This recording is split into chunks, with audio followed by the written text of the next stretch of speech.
Olá, eu hoje quero falar com você sobre Páscoa.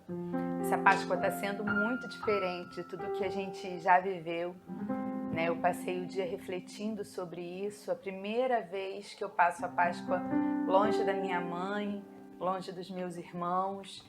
A gente sempre passa Sexta-feira da Paixão juntos, Domingo de Páscoa juntos e esse ano tá bem diferente, né? A gente em casa. Meu padrasto internado, longe também de todo mundo.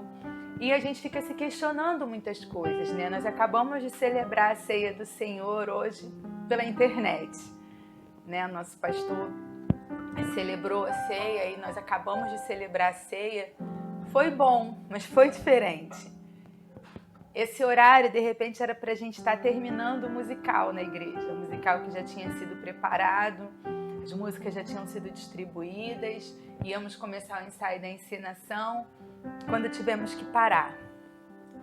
E eu ouvi muitas pessoas hoje falando sobre isso, sobre ficar em casa, sobre não estar junto com todo mundo, não estar festejando. E aí, eu pensando sobre isso, à tarde, eu pensei na primeira Páscoa. Né? A gente comemora a Páscoa e eu não tô aqui para te falar que Páscoa não é coelhinho da Páscoa chocolate, porque eu sei que você já sabe disso. A gente sempre celebra a Páscoa lembrando da morte e ressurreição de Cristo, né? O Cristo um Deus que se fez homem para morrer tão fragilmente como um homem, sem ter pecados, foi condenado e morreu e ressuscitou por nós, e nós celebramos essa Páscoa, a Páscoa de Jesus Cristo. Mas eu quero te lembrar da primeira Páscoa. A Páscoa que aconteceu no Antigo Testamento. A Páscoa que aconteceu no Egito. A Páscoa que aconteceu de uma forma diferente. E que a partir dela nós celebramos com festa. Mas a primeira Páscoa ela não foi celebrada com festa. E isso me fez refletir nesse ano que nós estamos vivendo, nessa celebração diferente de Páscoa. Em Êxodo capítulo 12, ele vem falar pela primeira vez da Páscoa celebrada pelo povo. E daquela época, o povo estava sendo escravo no Egito, e a gente conhece a história das pragas, né? Já teve até novela falando sobre isso. E na última praga, Deus fala que todos os primogênitos morreriam. E para que não fossem mortos os primogênitos, aquele povo que era o povo escolhido de Deus, o povo que ia sair do Egito, que Moisés tentava libertar, eles precisavam fazer uma coisa. Era preciso matar o cordeiro. E aí matar o cordeiro por quê, né? Agora a gente não precisa mais fazer sacrifícios pelo perdão dos nossos pecados, porque Jesus já fez. Mas antigamente era necessário, as pessoas quando pecavam, elas ofereciam sacrifícios de vida, então matavam-se animais para que os seus pecados fossem perdoados. E aí naquela primeira Páscoa, Jesus manda matar o cordeiro, só que esse cordeiro não seria entregue como um sacrifício, não como era feito. O cordeiro, depois de morto, o sangue do cordeiro era para ser passado nos umbrais da porta, ou seja, na porta, do lado de fora da porta. O sangue do cordeiro teria que ser passado ali. E aquele cordeiro ia ser comido pelo povo, assado e comido. Só que não era numa celebração. Eles não iam reunir todo o povo e fazer uma grande festa. Foi em casa. Deus mandou que as pessoas se reunissem em família dentro de suas casas. Não era no arraial. Não era junto, sabe, fazendo uma festa, reunindo todos os vizinhos. Não era assim. Era para fazer dentro de casa. O cordeiro seria assado e seria comido pelo povo dentro de casa. E a gente conhece a história. O anjo da morte passa e aonde tem aquele sangue, na porta ele não entra. E aquelas pessoas foram salvas, e aquelas pessoas foram libertas. A partir daí, depois disso, o povo é liberto e aí continua toda a história que a gente conhece. E aí, a partir dessa primeira Páscoa, todos os outros anos, a Páscoa era celebrada com grande festa. Quando Jesus foi preso, ele foi preso na festa de celebração de Páscoa. É essa Páscoa, lá do Egito, que eles estavam comemorando a liberdade do povo, aonde passou um anjo da morte, mas onde o povo que estava fazendo o que Deus tinha mandado foi liberto e foi salvo. Ali ninguém morreu. Aqueles que obedeceram o que Deus mandou não morreram. Então foi na celebração da Páscoa, celebrando esse dia que Jesus foi morto. Nesse momento onde Jesus foi morto, aí sim, eles comemoravam com muita festa, as pessoas se reuniam no templo, não era mais dentro da sua casa só com os da sua família, mas a reunião era no templo, era para todo mundo. Antes, você só podia juntar duas famílias se sua família fosse muito pequena e você tivesse muito, o cordeiro que você tinha era muito grande. Para não estragar, era permitido que você reunisse mais alguém. Ou seja, para ajudar, você poderia ter outra família perto.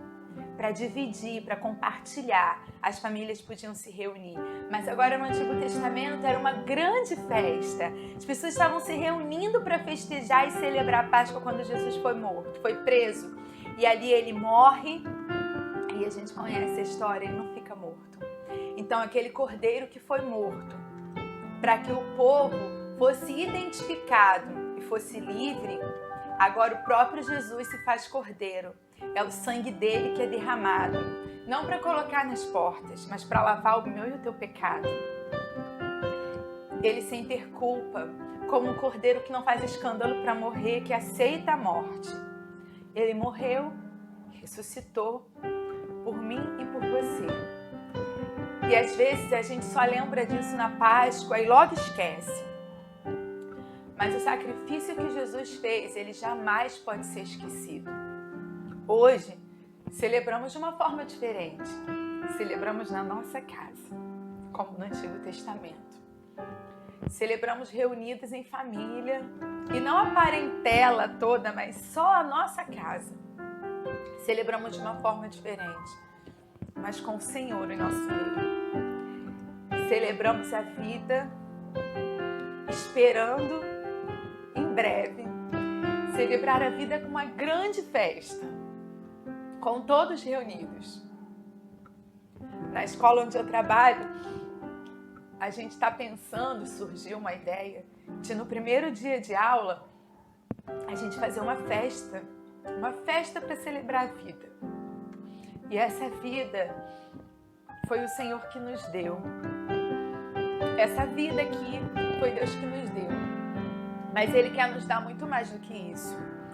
Quando Ele morre na cruz, sem ter pecado, para que o sangue dele perdoasse o meu e o teu pecado, isso não é tão simples assim, a gente não pode esquecer disso. Então valorize o sacrifício que Jesus fez por você, mesmo que você não esteja passando a melhor Páscoa da sua vida. Valorize o sacrifício que Jesus fez por você e permita que Ele transforme a sua vida. E eu não estou falando isso só para quem não é crente. Eu estou falando para todo mundo. Permita que Deus transforme a sua vida. Eu sempre falo para os meus jovens, os jovens lá da igreja, que quando a gente aprende, existe uma transformação na nossa vida. Se a gente aprendeu alguma coisa nova, aquilo muda a forma como a gente agia. E o sacrifício de Jesus, ele passa a ter sentido na nossa vida quando a gente permite que isso transforme a nossa vida. Então receba esse presente de Deus, que foi o sacrifício que Ele já fez. Ele não vai morrer várias vezes por você, Ele já morreu. Ele já ressuscitou. Ele está entre nós. Ele está no nosso coração. Então, se você ainda não sentiu essa alegria de pertencer ao corpo de Cristo, de fazer parte de um povo que não quer ser melhor do que os outros, falando eu não bebo, eu não fumo, eu não falo palavrão. Mas entendendo que o sacrifício de Jesus foi tão grande, eu abro mão de beber, eu abro mão de fazer qualquer coisa que me afaste de Deus. E quando eu falo bebida, eu estou dando um exemplo porque é o que mais se fala. Mas não é só isso que Deus quer de nós. Ele quer uma vida transformada, uma vida que transborde amor. Talvez você me fale que existem pessoas que não bebem e não transbordam amor, e eu concordo com você. E é por isso que eu falei, permita que Jesus transforme a sua vida, independente de quem você seja, independente do que você faça. O sacrifício de Jesus foi para isso, para transformar vidas. Páscoa significa passagem, então permita que Jesus faça essa transformação na sua vida e passe da morte para a vida eterna que você pode ter com Jesus. Algumas pessoas não conseguem entender isso e falam, como uma pessoa que já fez tanta coisa errada, agora só porque aceita Jesus está salvo? Sim, isso é amor de Deus. É um amor que às vezes a gente não consegue compreender, porque a gente ainda quer ser olho por olho, dente por dente. Mas Jesus veio transbordar amor por aquelas pessoas que diziam, mata, crucifica. Ele falou, Pai, perdoa, porque eles não sabem o que fazem, não sabem o que estão falando, o que estão gritando, um dia eles saberão. É esse amor de Jesus que transforma a vida. Então, se você ainda não sentiu desse amor, prove desse amor, porque ele não foi para alguns, ele foi para todos. Você só precisa querer. Deus abençoe a sua vida. Boa Páscoa.